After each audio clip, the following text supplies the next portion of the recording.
Hare Krishna. So we'll chant the Jai Radha Madhava prayers displayed on the screen, so you can all repeat after me.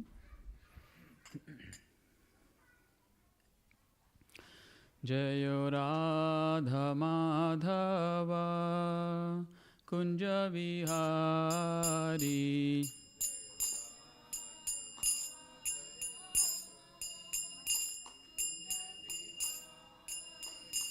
Jayo Radha Madhava Kunja Vihari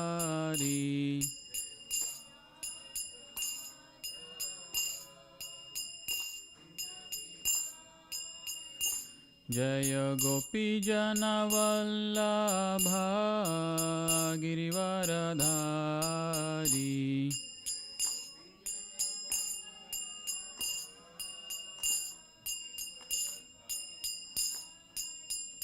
Jaya Gopi Jana Vallabha Girivaradhari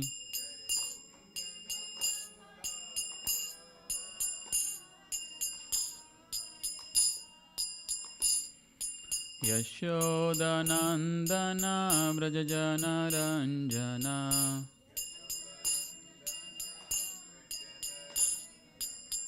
Yashodanandana Vrajajana Ranjana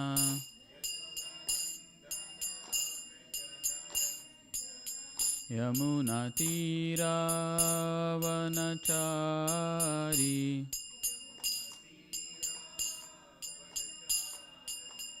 Yamuna Tira Vanachari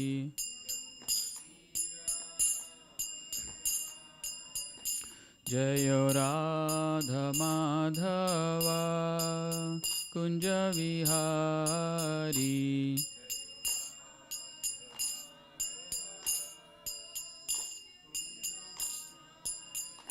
Jayo Radha Madhava Kunja Vihari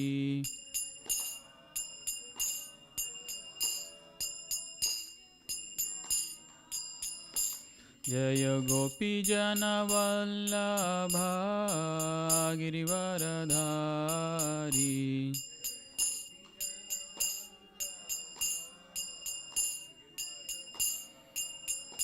Jaya Gopi Jana Vallabha Girivaradhari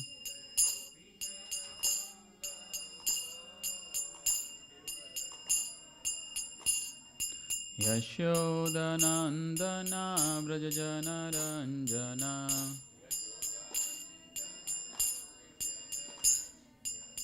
Yashodanandana Vrajajana Ranjana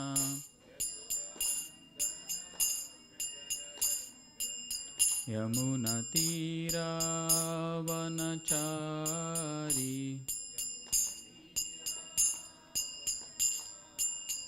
Yamuna Tira Vanachari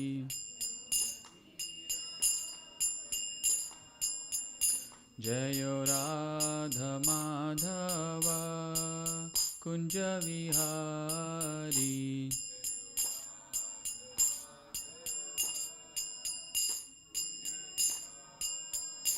Jayo Radha Madhava Kunja Vihari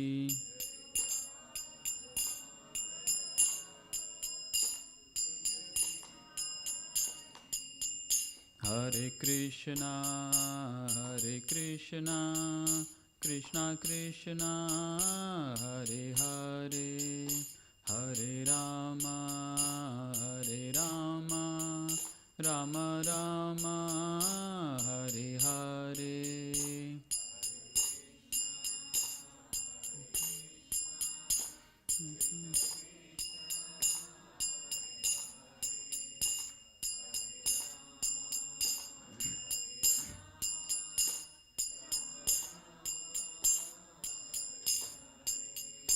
Hare Krishna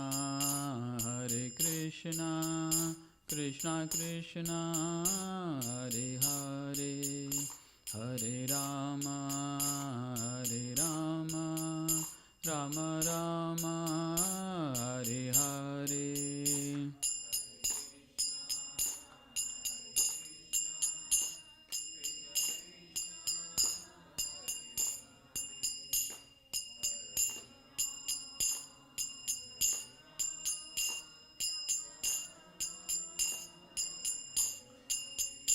Hare Krishna, Krishna Krishna, Hare Hare, Hare Rama, Rama Rama, Hare Hare.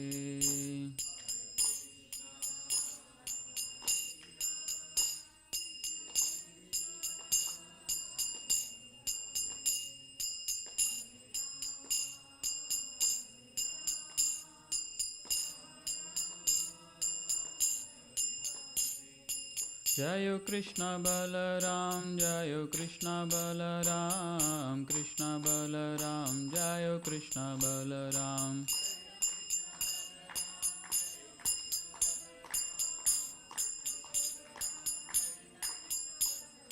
Jayo Gauranitai, Jayo Gauranitai, Gauranitai, Jayo Gauranitai.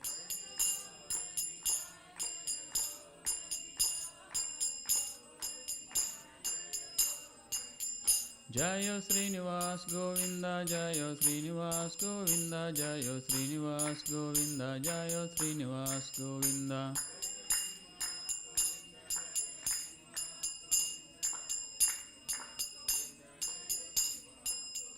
Jayo Lakshmi Narasimha, Jayo Ananta Dev, Lakshmi Narasimha, Jayo Ananta Dev.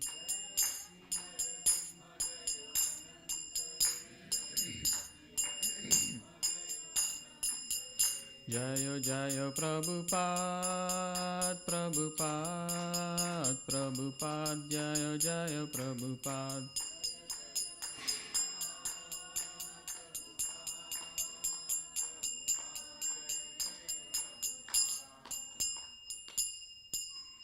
Jai Shri Shri Krishna Balaram ki, Jai Shri Shri Nitai Gauranga ki, Jai Shri Lakshmi Narasimha Ananta Dev ki, Jagat Guru Srila Prabhupada ki, Nitai Gaur Premanande, Hari Hari Bol, Hare Krishna. So please repeat after me.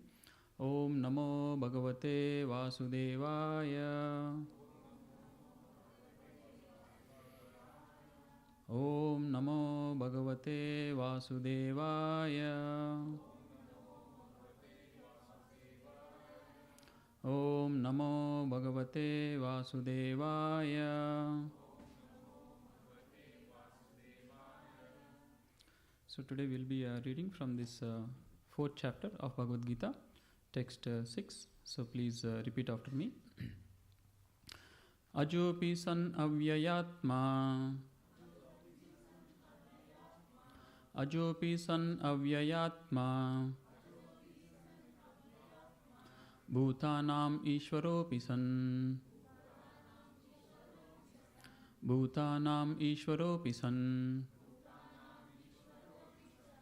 Prakritim swam adhisthaya,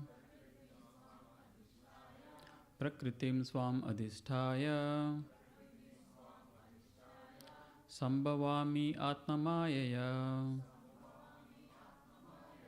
Sambhavami atmamayaya, Ajopi san avyayatma, Bhutanam Ishwaropi san, Prakritim swam adhisthaya, Sambhavami atmamayaya. So we'll read word to word meaning. So please repeat after me. Ajaha, unborn. Api, although. San, being so. Avyaya, without deterioration. Atma, body. Bhutanam, all those who are born. Ishvaraha, the Supreme Lord. Api, although. San, being so. Prakritim, transcendental form. Swam, of myself. Adhisthaya, being so situated. Sambhavami, I do incarnate. Atmamayaya, by my internal energy. Translation and purport by His Divine Grace Abhay Charna Ravinda Bhaktivedanta Swami Srila Prabhupada Ki Jai. Translation. Although I am born and my transcendental body never deteriorates, and although I am the Lord of all sentient beings, I still appear in every millennium in my original transcendental form. So please repeat the translation. Although I am unborn and my transcendental body never deteriorates, and although I am the Lord of all sentient beings, I still appear in every millennium in my original transcendental form. Purport. The Lord has spoken about the peculiarity of his birth. Although he may appear like an ordinary person, he remembers everything of his many past births, whereas a common man cannot remember what he has done even a few hours before. If someone is asked what he did exactly at the same time one day earlier, it would be very difficult for a common man to answer immediately. He would surely have to dredge his memory to recall what he was doing exactly at the same time one day before. And yet, men often dare claim to be God or Krishna. One should not be misled by such meaningless claims. Then again, the Lord explains his Prakriti or his form. Prakriti means nature as well as Swarupa or one's own form. The Lord says that he appears in his own body. He does not change his body as the common living entity changes from one body to another. The conditioned soul may have one kind of body in the present birth, but he has a different body in the next birth. In the material world, the living entity has no fixed body but transmigrates from one body to another. The Lord, however, does not do so. Whenever he appears, he does so in the same original body, by his internal potency. In other words, Krishna appears in this material world in his original eternal form with two hands holding a flute. He appears exactly in his eternal body, uncontaminated by this material world. Although he appears in the same transcendental body and is Lord of the universe, it still appears that he takes his birth like an ordinary living entity. Despite the fact Lord Krishna grows from childhood to boyhood and from boyhood to youth, astonishingly enough, he never ages beyond youth. At the time of the battle of Kurukshetra, he had many grandchildren at home, or in other words, he had sufficiently aged by material calculations. Still, he looked just like a young man, 20 or 25 years old. We never see a picture of Krishna in old age, because he never grows old like us. Although he is the oldest person in the whole creation, past, present and future. Neither his body nor his intelligence ever deteriorates or changes. Therefore, it is clear that in spite of his being in the material world, he is the same unborn eternal form of bliss and knowledge, changeless in his transcendental body and intelligence. Factually, his appearance and disappearance are like the sun's rising, moving before us, and then disappearing from our eyesight. When the sun is out of sight, we think that the sun is set. And when the sun is before our eyes, we think that the sun is on the horizon. Actually, the sun is always in its fixed position. But owing to our defective, insufficient senses, we calculate the appearance and disappearance of the sun in the sky. And because his appearance and disappearance are completely different from that of any ordinary common living entity, it is evident that he is eternal, blissful knowledge by his internal potency, and he is never contaminated by material nature. The Vedas also confirm that the Supreme Personality of Godhead is unborn. Yet he still appears to take his birth in multi-manifestations. The Vedic supplementary literatures also confirm that even though the Lord appears to be taking his birth, he is still without change of body. In the Bhagavatam, he appears before his mother as Narayana with 4 hands and the decorations of the 6 kinds of opulences, full opulences. His appearance in his original eternal form is his causeless mercy, according to the Vishwakosha dictionary. The Lord is conscious of all his previous appearances and disappearances, but a common living entity forgets everything about his past body as soon as he gets another body. He is the Lord of all living entities because he performs wonderful and superhuman activities while he is on this earth. Therefore, the Lord is always the same absolute truth and is without differentiation between his form and self, or between his quality and body. A question may now be raised as to why the Lord appears and disappears in this world. This is explained in the next verse. Thus ends the purport. Om Ajnanatimirandasya Gnananjana Shalakya Chakshurunmilitanyena Tasmai Sri Guruve Namaha. Nama Om Vishnupadaya Krishna Prestaya Bhutale Srimate Bhaktivedanta Swaminiti Namine. Namaste Saraswate Deve Gauravani Pracharine Nirvishesha Shunyavadi Paschatya Deshatarine. Jai Sri Krishna Chaitanya Prabhu Nityananda Sri Advaita Gadadara Srivasadi Gaura Bhakta Vrinda. Hare Krishna, Krishna Krishna, Hare Hare, Hare Rama, Rama Rama, Hare Hare. Hare Krishna. So you can see Prabhupada has given a very nice purport here. And it's a very, I keep saying this, every verse is an important verse, but this is also a very important verse here. Because Krishna is revealing about his personality. He's completely different. When we say God, we all know that there is some difference. There is the God, the Supreme Being. But how is it different? And what is the difference? Krishna reveals here. In this verse, he is revealing how his personality is different than the normal, living beings. And there is a reason why Krishna is doing this, right? So in this 4th chapter, we mentioned earlier that the name of the chapter is Transcendental Knowledge. So here the Lord reveals about himself.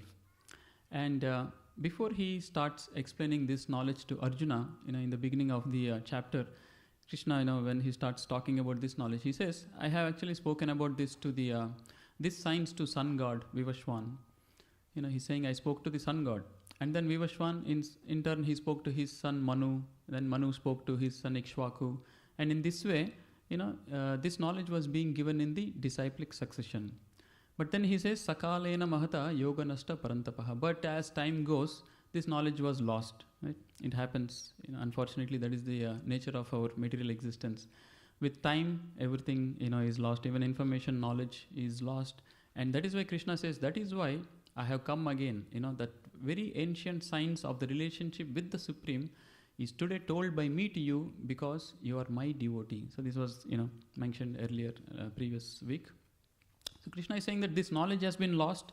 I have spoke to the sun god, and it was being presented and disseminated in a disciplic succession, but it is lost. So, and then because Arjuna was baffled in the battlefield, he understood Arjuna is missing this essential knowledge. He's okay, let me speak to you again, right? And then he's saying, and you are very qualified to receive this knowledge because you are my devotee, right? And therefore you can understand all this, the transcendental, the mystery of this science.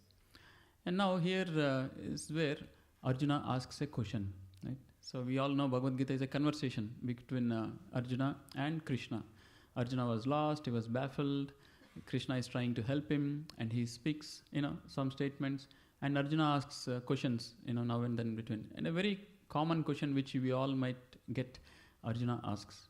See, the sun god, in the previous, when we discussed, we saw that the calculation is some millions of years ago, right? When sun god and King Ikshvaku and Manu, this is like millions of years ago. So Arjuna got a doubt, like how did Krishna speak so many years ago? Like if I say, oh, I spoke to King Ashoka and before that I was speaking to the King Alexander the Great, what will all of you think? He has gone crazy, right? So I was just looking up, the Alexander the Great was around 200 or whatever, 300 BC, before Christ, or, the King Ashoka was around 250 BC, like around 2,200, odd years back.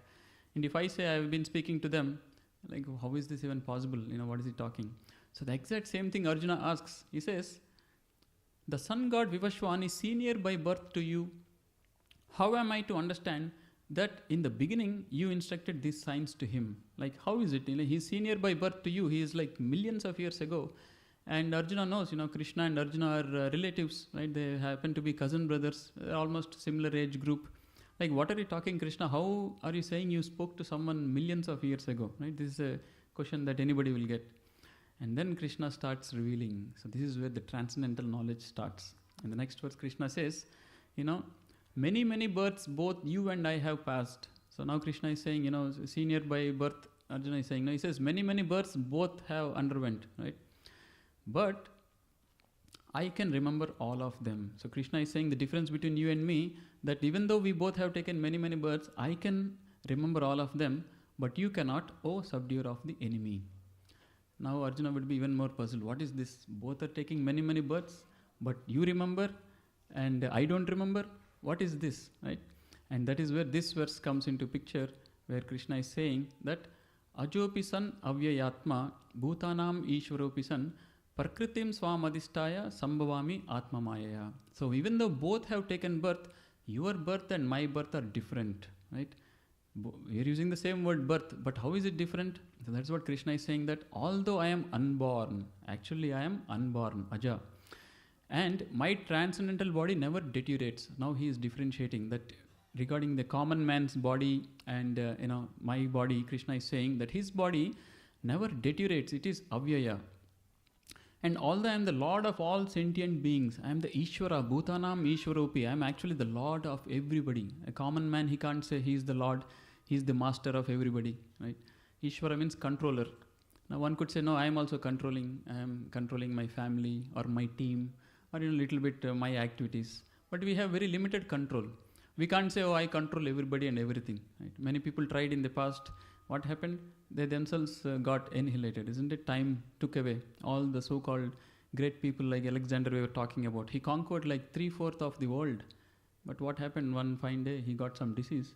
And whatever he conquered remained here. Is it still under him? He's just a name in the history, isn't it? So, not that kind of controller. Krishna is saying, Bhutanam Ishvaropi, right? I am the Ishvara, I am the controller of everyone. And I still appear in every millennium in my original transcendental form. So, I also take birth, but my birth is completely different. So, here first thing he's saying is Ajopi san. So, even though he's using the word birth, but actually is Aja. Aja means unborn. Actually, there is no birth for him. And if you remember in the second chapter, Krishna was saying that there is no birth for even the soul. For all of us also, deep down we are the spirit soul, we are the Atma. The body is an external covering. Na jayate mrete va kadachit. Krishna is saying actually there is no birth or death for the soul. But because we have taken a material body, the death is an experience of the change of the body. Right? Dehinosmin yata dehe kaumaram yavanam jara. Right? The dehinosmin, this asmin dehe, this body is taken by the soul. And then the body is what is changing. Kaumara yavanam jara. It is going from young, very young to the youthful age to the jara to the old age. And then tata dehantara prapti. So the dehantara is happening. That is what in Hindi also, right? Dehant. When somebody passes away, it's actually a very technical term. Death is like one word, death or something has ended. But if you see our English or Hindi or Sanskrit, our original language, clearly says dehant ho gaya, sirf deh ka ant hua. Atma is there. Atma, nothing happened to the Atma. That is why they do all the ceremonies and pujas and rituals for the well-being of the Atma. So we have that knowledge. So it is the body that has changed. So that is what the death is. Actually the soul does not have death. But because a common person in this material world, because he has taken a material body, the material body is changing and the material body is what finally deteriorates, and the change of the material body is known as death. Now that material body change does not happen to Krishna. Why? Because Krishna does not take a material body. The material body is taken only by the common people, the living beings in this. How are they getting the material body? Karmana daivanetrena janturdeha upapadye. So Krishna actually mentions that karmana daivanetrena, by your activities, and daivanetrena. So there are all these devatas or demigods or the in charge, the administrators of the different departments of this material existence. They are observing us. They are always watching us. Right? The Vedic scriptures say, just like sometimes we see smile, you are on a camera, right? Or a CCTV footage is being or a CC camera is here. You are being constantly recorded, like that it says, right? So even before CCTVs existed, the Vedic scripture said that we were always under constant monitoring. We are being monitored. And everything, you all know about this Chitragupta, who is the assistant of Yamaraja. he's actually writing it down. He's always very busy. He's writing down everyone's, he's keeping a record, right? How the record works, date, time, activity, so record. So we are being monitored by whom? All these devatas. It is said, when somebody does something, oh, what is the evidence? Do you have evidence? Well, they say all the material elements are the evidence. The sunlight is the evidence. The air is the evidence, right? The Lord in the heart is the evidence. There are full of evidences actually. This whole material creation, it is, working with all the material energies together. They are all actually observing and monitoring us. So our body, when a person leaves the body, when they die, they get a different body. How is it? Based on this karmana, the kind of activity we have done, and based on that, daiva netrena, under the supervision, under the monitoring of the daiva, they decide what will be your next, life. Like for example, somebody is working in a office, and then end of the year it comes time for the review. Will they get promotion or not, right? They're doing Daiva Netrena, but they're doing management Netrena. They're tracking, right? If you're a manager, your boss is asking, okay, tell me everything about your team. How was their performance? How many things? Sometimes I've heard they even do so many analysis behind the scenes. There are actually products developed for employers to track their employees' activity. If you're all into programming, coding, we change the files and we commit, right? Even those are tracked. How many files is he changing and is submitting? How many emails he has sent, how many messages he has exchanged in your messaging platforms, right? There is all tracking going on, all monitoring. And end of the year, there is a graph, there is a chart produced. So now the manager, the boss will review. We have been observing you. Sometimes they'll say, right? And if he has worked very hard, he says, we have observed, you have went above and beyond, you have worked very hard, we would like to give you promotion, right? And sometimes it's like, it has observed that, the other members in the team are taking more responsibility. You need to, pick up little more and thing. And if it is known that, actually they've been slackening or something, they will even lose their position, right? They will be demoted sometimes. So in the same way, at the end of our life, Daiva Netrena, based on the karma that we have done, based on the activities we have done, how many sinful activities, how many pious activities, how much charity we have done, how much we were helpful to people, or how much did we hurt the people. Based on this, our next life will be determined. And Prabhupada says this is not a very big mystery or a magic. Every moment, based on how we are acting, we can understand what kind of life we will get next life, right? If you behave very envious, it is said that, always envious people, they don't like others prospering. They might not have hurt them, but simply they will be disappointed with them. Oh, how come he has a better position than me? How come he has a better job? How come he has a better designation? I am equally qualified. This, that, unnecessary envy. And they try to harm them also. They try to create trouble. So it is said in the Shastra, they'll be born like what animal in the next life? Any guess? Envious people? They'll be born as a snake. Why? The snake is the most envious creature. Without harming it, it will come and it will harm you. It will bite you.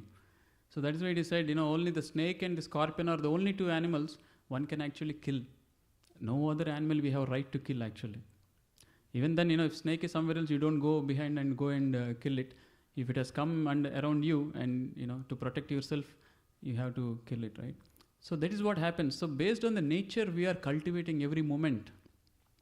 So we have to be very careful. That is why this knowledge of Bhagavad Gita, the instructions of Guru are very important, so that our mind is not tricking us to behave like a snake, or a dog or a cat, or in very animalistic tendencies.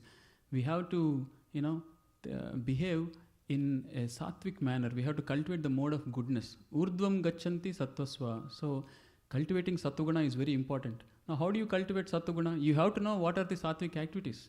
We have to get this information from the spiritual knowledge, from our scriptures. They tell what is being sattvic. Cultivating the 4 essential qualities of humanity, compassion, kindness, tolerance, austerity, cleanliness, right? Truthfulness, all these qualities have to be cultivated. That is when we can advance, we can get a better life. If unfortunately we get compromised on any of these qualities just for temporary material benefit, imagine the future is very dangerous, right? So this is how a common man's life is determined. But Krishna is unborn. There is no karma for him, right? He is not taking a material body. So that's why Krishna is saying Ajopida, I am unborn. And Avyayatma, same thing. Atma, Prabhupada actually explains that here Atma, it means the body, the mind. We had mentioned earlier also Atma sometimes based on the context, It means either the mind or the body or the soul or the intelligence or sometimes the Paramatma. So Krishna is saying here, Avyayatma is telling about his, position, his mind and his body and the soul, the spirit soul, they are the same. They don't deteriorate. But for a common man, many of us, the body deteriorates, isn't it? We all know, the child is born, they look very cute, very chubby, very nice. But as they grow old, the same child, if you fast forward when they become 75 years old, for example, do you feel like going and, they look very ugly, wrinkled and weak and shabby, right? So the body is always changing. It said there are 6 kind of transformations that happen to the body. It comes into existence, right? And then it grows for a while, it stays for a while, it produces byproducts, and then starts dwindling, and finally totally deteriorates. Now this is what happens. Anything material you take, even the most, 20 years ago when the first iPhone came, the best device to have. Now if somebody brings the first iPhone, you'll say, take it away, I don't even want it. I want iPhone 17, you'll say, right? Become old and it won't even work. So everything like that, even our own body, anything material in this world, everything goes through these 6 stages. And now Krishna is differentiating, but my body, Avyayatma, never deteriorates. It's always, eternal and youthful. Prabhupada explains in the purport. You never see Krishna, even with in an old, picture depiction, right? Like Bhishma, we see he has a lot of beard and old man and all. Krishna, you will never find in an old way. Why? And even during this time, when this Mahabharata, war was happening, at that time also, it was said, Prabhupada says in the purport, Krishna even actually had grandchildren. Now imagine if you have grandchildren, how old you will be.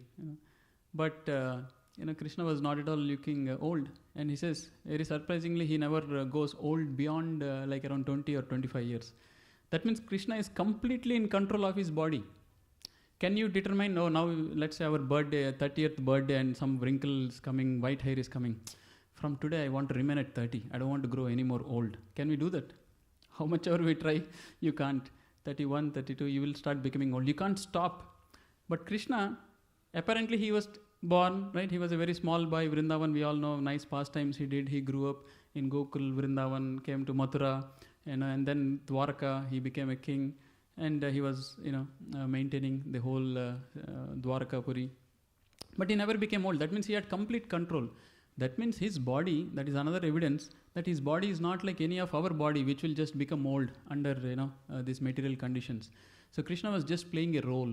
He was just playing a role play to fit in with the rest of the, society and to show his different leelas. He has, just imitated as if he was growing and becoming old and then stay and all that. And what is the evidence? There is another evidence also. Because when he first took birth, how did he appear? It was mentioned like to Devaki, right? As the 4-handed Narayana. And Prabhupada actually explains that he was not born like any other child, was delivered from the womb or anything. He just appeared. Suddenly he appeared outside. That would be nice, right? Now also, if that's possible, you don't have to go to hospital, get admitted and wait for all these things. Suddenly if the child appears out. But Krishna was like that. He was just playing a leela. He entered the womb of the mother Devaki. He was just there nicely. Suddenly he appeared outside. He appeared just like that. And then they see he was in the 4-handed Narayana form. He showed with full 6 opulences, it is mentioned. What are the 6 opulences?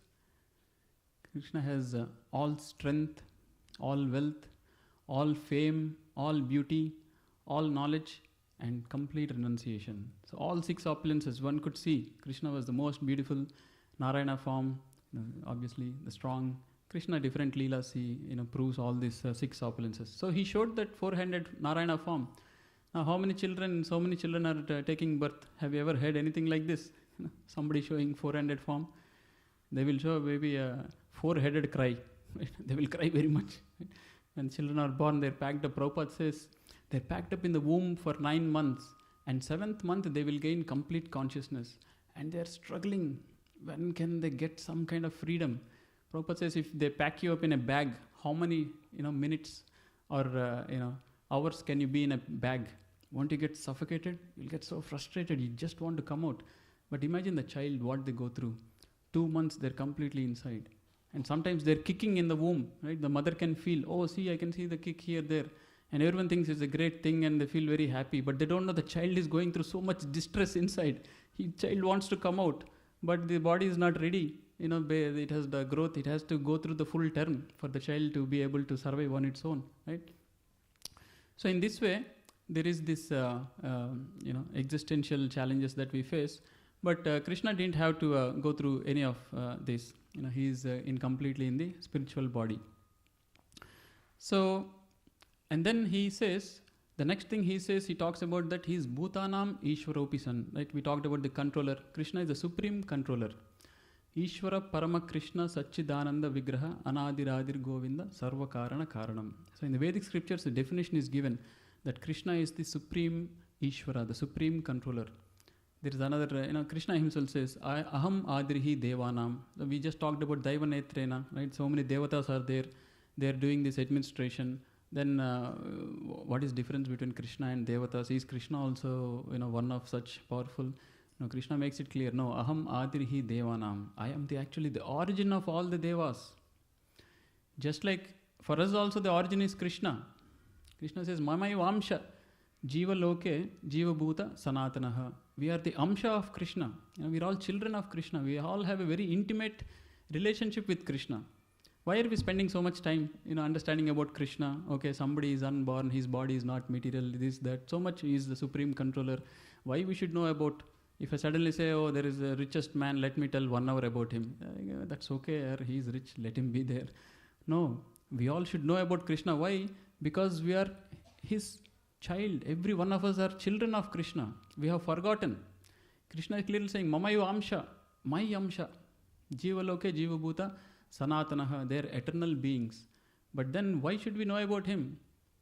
Because Krishna is saying, Manashastani Indriyani Prakritistani Karshati. They have forgotten me. And what happened to them? Manaha Sastani Indriyani, including the mind and the 5 senses, 6 things total, Prakritistani Karshati. They are struggling hard in the material world. Like the other day, Chanchalpati Prabhu was here. He was giving an example. If you say, oh, Mr. So-and-so is the son of the richest person in this country, right? The richest person. He owns most of whatever businesses or something. He is so-and-so. But he is struggling very hard. He doesn't have food to eat. He doesn't have clothes to wear. He's struggling for survival. He's trying to find a place to live. It's a very big anomaly, isn't it? What is this? Son of the richest person, but struggling for food and shelter. Why is it so? That is our situation. That is why we should know about Krishna, because we are all children of the Supreme Lord, who is the maintainer and the owner of the entire creations. He is the Lord of the universes, the Vaikuntha, unlimited opulence. You see, Krishna is full of all opulence.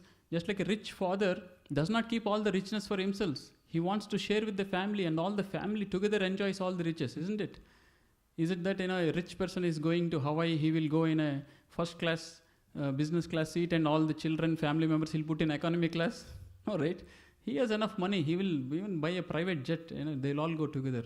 So Krishna has unlimited opulence, unlimited, strength, wealth, everything. He wants to share with us and he wants to enjoy with us. But what we have done? We have forgotten him, like the child who has, picked up a fight with his father and left him and struggling hard in a remote place. So that is why we should know about Krishna. We should know how great our Father is. And we should know how I can go back to my Father, because that is where real life is. Here everything is temporary, miserable, and we're all struggling hard, right?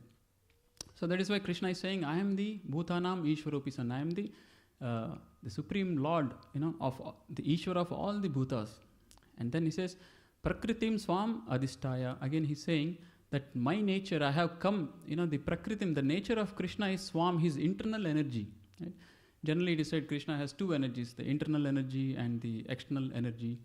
The material world, all the material energies, our body that we talk about is a temporary body, it will deteriorate, we get another body.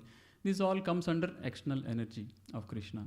And Krishna has internal energy, the whole spiritual world, actually even we, the spirit, we are all saying we are the Amsha of Krishna, we are also part of the internal energy of Krishna, right? And the whole spiritual world is maintained by the internal energy. So here he's saying Krishna comes Prakritim Swam, I come in my own nature. That means in his own internal, eternal nature he comes. So his body has nothing to do with the material energy.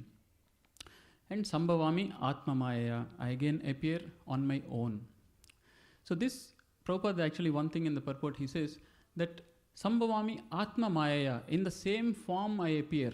Every millennium, once in a millennium I appear. And here especially, when he's speaking to Arjuna, he's saying that this form of me, the two-handed form holding the flute, the two-handed form known as Krishna, is my Atma Maya. This is my original form.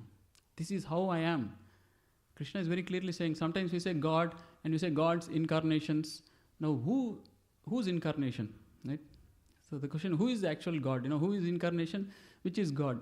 Like we say, that is why this Dashavatara Stotra actually makes it very clear. Keshavadrita Narahari Rupa, Jai Jagadish Hare. In that whole Dashavatara, you won't find reference of Krishna. Why? Because everything is Krishna's avatara. When we worship Lord Narsimha, it is Lord Krishna who has come as Narsimha. Keshavadrita Narahari Rupa, Jai Jagadish Hare. Right? So all the incarnations are of Krishna. Krishna is the original God. And here Arjuna, he is telling to Arjuna that, I have come in my own original form. And many times people say, sometimes Krishna, the description of Krishna is like an imagination or something. No, it is not imagination. It is mentioned in the Vedic scriptures. Lord Brahma, when he meditates initially, when he takes his birth, it was all darkness. He didn't knew what was what. So for him, instruction was given that tapaha, you have to do meditation, you have to do austerity. And then he meditates. He was given a mantra of Krishna actually. He meditates and then he sees Krishna. When he becomes self-realized, when he becomes completely realized of truth, realized of God, he sees Krishna.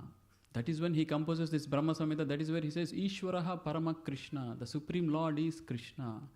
And then he describes the place of Krishna and how Krishna looks also. Right? So he says the place of Krishna, he says Chintamani Prakara Satmashu. The whole place is made of Chintamani. It's like the touchstone. Kalpavriksha Lakshavriteshu. There are hundreds, thousands of Kalpavriksha. Kalpavriksha, desire tree. We all don't know such tree doesn't exist in this world. Only theoretically we know. But I think it's mentioned, many of you know. Kalpavriksha means, Kalpa means desire. Whatever you desire, you'll get it. Right? Here in summer season, if you want mango, we can only get in our memories. Oh, when I was in India, I used to eat so many mangoes, this, that. And if you go to the store, you will see some mango, says from India, some taste you get. But here, if you want a good mango that we have released in India, not possible. But Kalpavriksha, no matter where you are, you desire, you will get it. Not only mango, you will say Gulab Jamun, also you will get Gulab Jamun. Whatever you want, you will get. Well, not only fruits or sweets, you want some jewels, flowers, anything you will get. And how many Kalpavriksha? Lakshavriteshu. There are hundreds and thousands of Kalpavriksha. Surabhi Abhi Palayantam. He is taking care of these Surabhi cows. Even the Surabhi cow, it is also like Kalpavriksha. Whatever you want, it can give. Unlimited milk it can give. And then Lakshmi Sahasra Sata Sambrama Sevyamanam. Hundreds and thousands of Lakshmis are serving whom? This Krishna. Govinda Madipurusham Tamaham Bhajami. So this was the realization of Lord Brahma. When God revealed after doing the tapasya, this is it. And then he describes his personal features. Vedam Kanvantam. Vedam means flute. He's holding the flute. Aravinda Dalaya Daksham. His eyes are like lotus-eyed. Barahavatam. Barahavatam means a peacock feather. He has a peacock feather in his hair. Barahavatam Asitambuda Sundarangam is completely, unbelievably beautiful. Kandarpa Koti Kamaniya Vishashashovam. Kandarpa is known as the, I forget the word, that induces, they're beautiful. It's said that the Kandarpa is very beautiful. But Kandarpa Koti means hundreds, thousands of Kandarpa. Kamaniya Vishashashovam. He enchants the Kandarpas. Kandarpa is the one which is very enchanting. So this is the nature of Krishna. So when we have our Krishna Balaram, Krishna is having a nice turban with a peacock feather, holding a flute. This is not some imagination. This is the actual description of Krishna. And that is the Atma Maya. This is the actual original form of Krishna. In the Bhagavatam also there is a nice verse which says that the original form is Krishna. It says, Ete Chamsa Kala Pumsha. There are so many expansions, incarnations of God. But Krishnastu Bhagavan Swayam. The Swayam Bhagavan. When you say God, the original God, who is that original God? That is Krishna. Krishnastu Bhagavan Swayam. And all the different incarnations are of Krishna. Lord Rama, Narsimha, Vamana, Varaha, Kurma, all the different avatars, they are avatars of Krishna. And here we are so fortunate, and Arjuna is so fortunate. Krishna is saying, see, I have appeared in front of you in my own original, actual form, Sambhavami Atma Maya. So in this way, Krishna is mentioning, and the form that he was present was his actual original form, and he's telling that how he is different, because many people, they don't know. See, some people sometimes they even translate Bhagavad Gita. They say Krishna was a very intelligent person. They think he's like a normal one of us only, but he's very intelligent. He could speak so, but he's just like us only, very intelligent. But no, that is what it is. Krishna is saying, not, I'm just some intelligent. Actually, for such people, Krishna has made a statement. He says, Avajananti ma moda. These fools, they don't know me. Manushim tanumashrita. When I appear like the human being. Param bhavam majananto mama bhuta maheshwaraha. They don't know my param bhavam. They don't know my supreme nature. That mama bhuta maheshwara. I am actually the Lord of all the living beings. Right? So many times, unfortunately, many commentators, especially from our India, they make such statements that, Krishna was, not such a great, he's not actually God, he's just like some self-realized person, something, all kinds of, unfortunately, nonsense they speak. Some people even go to the extent, actually Krishna never existed, it is just mythology, it is just written. Some great sage like Vyasadeva, just to make people understand, they wrote something. And we even talked earlier, sometimes they say, there is no Kurukshetra, there are no Pandavas, there is no nothing, it's all just this body, mind, all these kinds of things. But, we are fortunate enough to read from Srila Prabhupada, who is a Sampradaya Acharya, who has been receiving this knowledge in disciplic succession, exactly like how Krishna has mentioned, Evam Parampara Praptam. So we are very fortunate, we are getting this knowledge in Parampara, and with lot of references of authentic Vedic scriptures, we get to know the exact details of God. Now this is the beauty of our Vedic civilization. Right? Prabhupada says, many religions are there, they all talk about God. Right? But Krishna says, then what is difference between your religion and other religion? They're all same, they all talk about God only. But just like in math, what is difference between elementary math and middle school math and high school, graduate math? There is finer detail, there is more advanced knowledge. So Prabhupada says, everyone talks about God, but in our Vedic literature, we find more details of God. We know we can get God's father's name, mother's name, address, activities, how he looks, and all those things, right? So that's the beauty of our Vedic knowledge. And here in Bhagavad Gita, Krishna himself is revealing about himself. What else do we want? The most authentic source of anything is the source itself, isn't it? If you want to know something about me, people can speculate, maybe here, maybe he lives here, maybe this is what he is, maybe this is what he is. But if I myself tell, this is actually this is where I live, what is more authentic than the source itself, if you want to know something about the source? So, this Bhagavad Gita that is why even more, potent, in the sense Krishna himself is talking about himself, right?